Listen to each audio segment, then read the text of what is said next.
السلام علیکم ورحمۃ اللہ وبرکاتہ۔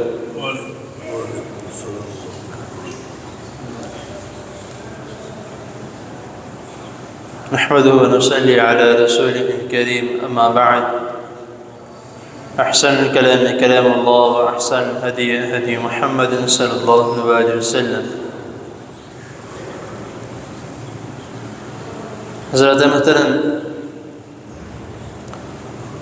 اللہ تعالیٰ کی توفیق سے خرید و فروخت کے وہ مسائل جو باقی رہ گئے تھے آپ کے سامنے اختصار کے ساتھ بیان کیے جا رہے ہیں۔ ہمارے معاشرے میں ایک چیز اکثر جو ہے وہ ہمارے سامنے آتی ہے کہ جس میں ایک یہ آفر لگائی جاتی ہے اکثر دکانوں میں کہ پرانی چیز لائیں نئی چیز لے جائیں، یا خراب چیز لائیں اچھی چیز لے جائیں۔ اگر میں یہ کہوں کہ قرآن و حدیث کے حوالے سے یہ غلط ہے اور نبی کریم صلی اللہ علیہ وسلم نے منع فرمایا ہے،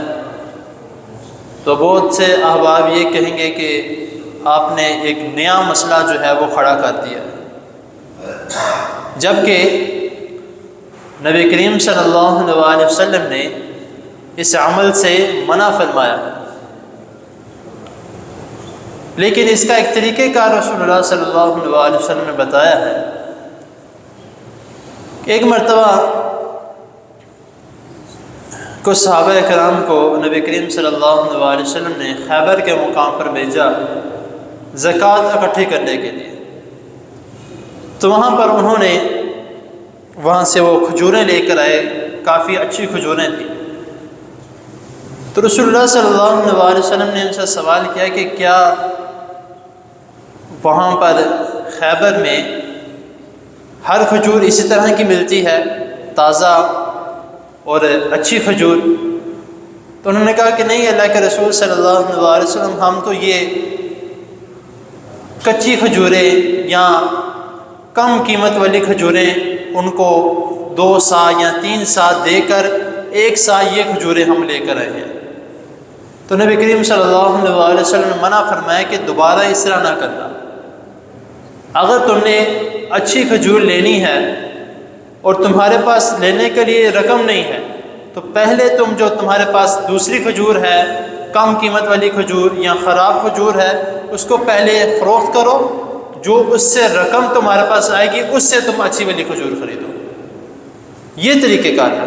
اسی طرح جو ہمارے، جس طرح میں نے کہا کہ ہمارے مارکیٹوں میں یا بازار میں اس طرح کی جو آفرز لگتی ہیں، وہ طریقہ کار جو ہے وہ غلط ہے۔ اگر آپ کے پاس کوئی پرانی چیز ہے، آپ اس کو فروخت کرنے کے لیے جائیں، اس سے جو آپ کے پاس رقم آتی ہے پھر آپ اس سے نئی چیز خرید سکتے ہیں، بے شک وہ ایک ہی دکان میں وہ شخص کام کرنے والا کیوں نہ ہو۔ وہ کہتا ہے کہ مجھے پرانی چیز دے دو، میں آپ کو اس کی رقم دے دیتا ہوں، تو اسی رقم کے بیچ میں تھوڑی رقم اور ڈال کے آپ نئی چیز خرید لو، یہ طریقہ کار درست ہے۔ یا یہ بھی نہیں کرنا کہ آپ، وہ کہتا ہے کہ 2 اس طرح کی خراب چیزیں لے کر آؤ، 1 نئی چیز لے جاؤ، یہ بھی اسی کے ضمن میں آتی ہے، کیونکہ انہوں نے بھی اسی طرح کیا کہ جو کم قیمت والی کھجور تھی یا خشک کھجور تھی،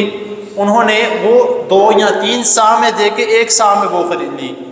تو یہ طریقہ کار بھی وہی ہے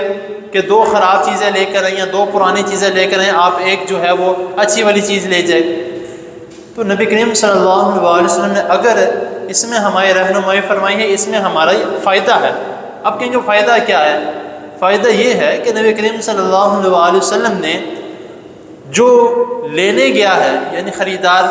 اس کے لیے بھی نقصان ہونے سے بچایا ہے، اور جو فروخت کرنے والا ہے اس کے لیے بھی نقصان ہونے سے بچایا ہے۔ جتنے بھی یہ معاملات ہیں خرید و فروخت کے، تجارت کے، کاروبار کے، اس میں نبی کریم صلی اللہ علیہ وسلم نے اگر کسی چیز سے منع کیا ہے تو اس میں دونوں فریقین کا نبی کریم صلی اللہ علیہ وسلم نے فائدہ دیکھا ہے۔ اگر اس میں سے کسی ایک کو بھی نقصان ہوتا ہے، رسول اللہ صلی اللہ علیہ وسلم نے اس سے منع کر دیا۔ اگر اس میں دونوں کو فائدہ ہوتا ہے، نبی کریم صلی اللہ علیہ وسلم نے فرمایا کہ یہ اچھی تجارت ہے، یہ کی جائے، کیونکہ نبی کریم صلی اللہ علیہ وسلم تمام انسانیت کے لیے رحمت للعالمین بنا کے بھیجے گئے، تو رسول اللہ صلی اللہ علیہ وسلم نے ہمیں طریقہ بھی وہی بتانا ہے جو دونوں کے لیے برکت والا ہو اور دونوں کے لیے فائدہ مند ہو۔ تو اسی لیے کوئی ایسا مسئلہ سن لینا یا کوئی ایسی بات سن لینا جو پہلے ہم نے نہ سنی ہو، دوبارہ اس کے متعلق جو ہے وہ تحقیق کے بعد یا کوئی